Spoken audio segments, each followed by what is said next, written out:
New Westminster, B.C., two of Canada's V.C. winners spend a day together. Major Jack Mahony and Private Smokey Smith are neighbors. They both live on the same street. After years abroad, they get a real kick out of visiting well-remembered scenes. Fraser River rain doesn't stop them from seeing what they dreamed of in Italy, a good look at home.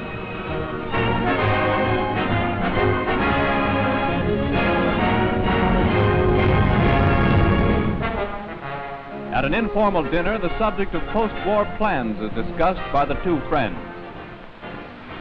By the way, Smokey, have you made any post-war plans? No, I haven't got any. But I think when the boys come out of the battlefields in France and Italy, I think that'll be time enough for our post-war plans. What about you? Well, Smokey, I feel very much as you do. Until the Germans and the Japanese are defeated, a soldier hasn't much time for post-war plans. Jack, I think you've expressed what every Canadian soldier's thinking on all world battlefronts. Mayor Mott of New Westminster explains the work of his committee. Veterans of the past and present war, under his leadership, have found satisfactory employment for 80 discharged servicemen and women of the district. The little red schoolhouse where both the boys were educated is revisited. A grand welcome awaits them as they meet the sons and daughters of their comrades in arms. There'll be no studies today with New Westminster's favorite sons around.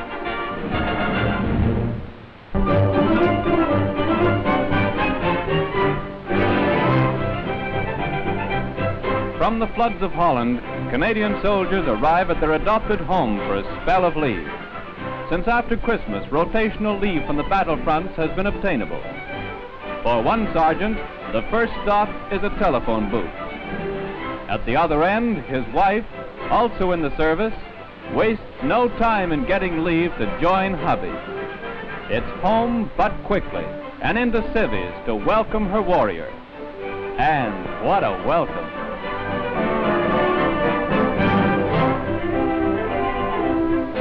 The many gifts purchased in Belgian Borough and Holland Hamlet are joyfully received. There are some lovely things to show friends around the old sewing circle. Then there's the pleasant business of drinking each other's health in something besides schnapps.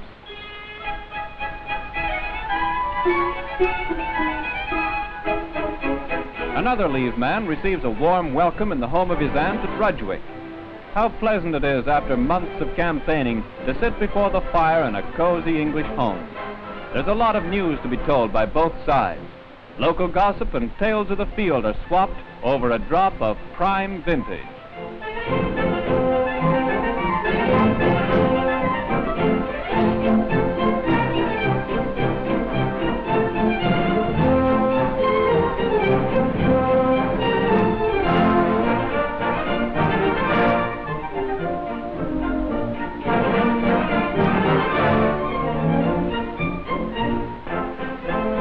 In another south of England home, an adopted son is welcomed back to the family circle. When the Canadians left last summer, they were missed by their friends. Hospitable English folks considered them one of the family. Now everybody from grandma to the youngest member of the group accord them a genuine welcome. The inevitable spot of tea makes for good fellowship.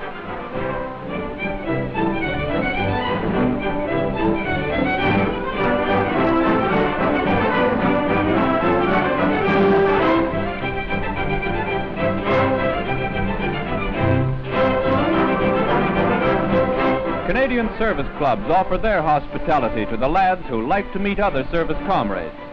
In London, there's no end of interesting activity available to the boys on leave. Shows, sports, and dances all may be taken in. One lad puts on the dog for a very special event. It is the Valentine dance of 42 Company CWAC. The boys with divisional, corps, and army patches get a real play from the fair Canucks of London's CWAC.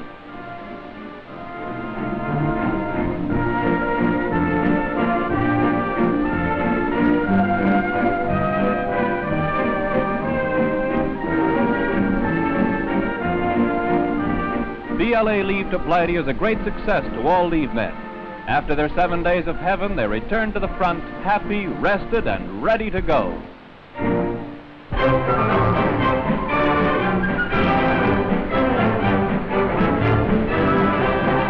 General Mark Clark, commander of the 5th Army in Italy, is a visitor to the Canadian front.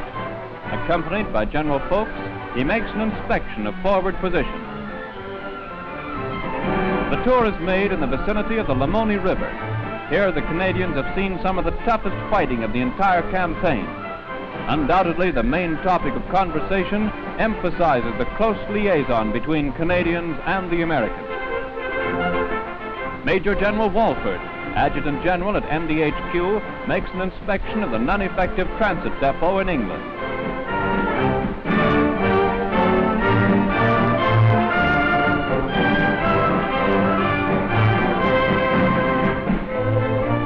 A Canadian General Hospital also receives the scrutiny of the General. Chatting with the patients, he finds them sending highly complimentary remarks in the direction of the hospital and staff. High tribute is paid the RCAMC. Lieutenant General Sansom, the Inspector General of Reinforcement Troops, visits a Canadian Armoured Corps Reinforcement Center in England.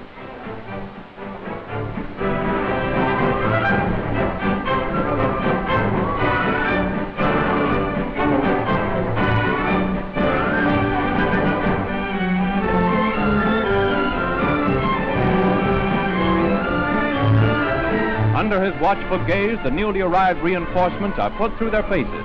They profit by the battle experience of their instructors and are fit and ready for the last round.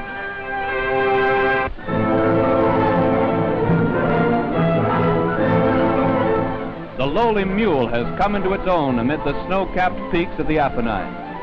Able to traverse sheer hillsides and treacherous trails, they have proven to be the best supply system. They are used to transport food and ammo to forward posts.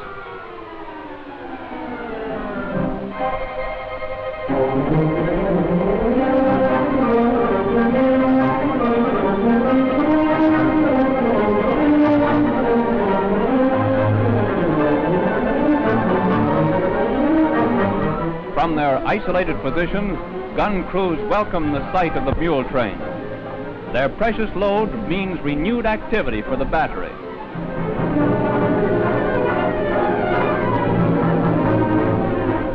Spotting targets of opportunity from their high vantage point, the gunners give the infantry valuable aid. Their supply dumps are well filled.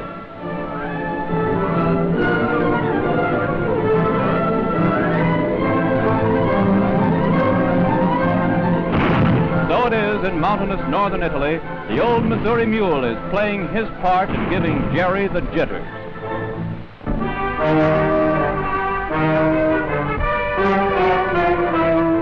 The Allied ring of steel is still drawn tightly around the beleaguered garrison of Dunkirk. Oozy black mud keeps movement to a minimum. Except for switching a gun to a new position or bringing up supplies, movement is not necessary. Our guns have every inch of the ground taped. Jerry can't walk down the streets without being shelled. Even ack-ack guns are used to cover strong points. For the enemy, it is a question of staying underground or else. On the parleys between opposing officers, he complains about this most bitterly. He wants to live an easy life and become a Germanic legend. Our artillery has other views.